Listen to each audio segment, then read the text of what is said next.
Hi hello नमस्कार. स्वागत आहे पुन्हा एकदा आपल्या एका नवीन व्हिडिओमध्ये. आज इथे बनवले आवळा आणि गाजरची चटणी.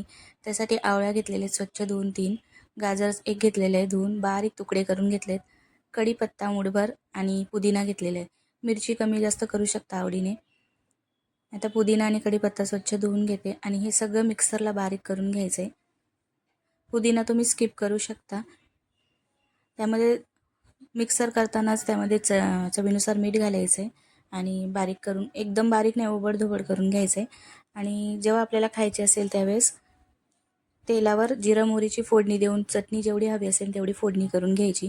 अशी ही हेल्दी चटणी खूप छान लागते. एकदा नक्की करून बघा.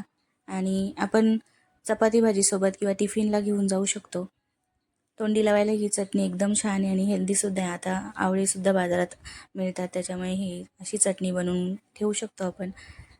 फ्रीजमध्ये किंवा बाहेरसुद्धा राहते, आठवडाभर फ्रीजमध्ये राहते. त्याच्यामुळे ही चटणी एकदा नक्की बनवून बघा. आणि तुम्हाला ही रेसिपी झटपट अशी कशी वाटली कमेंट करून नक्की सांगा. चॅनलला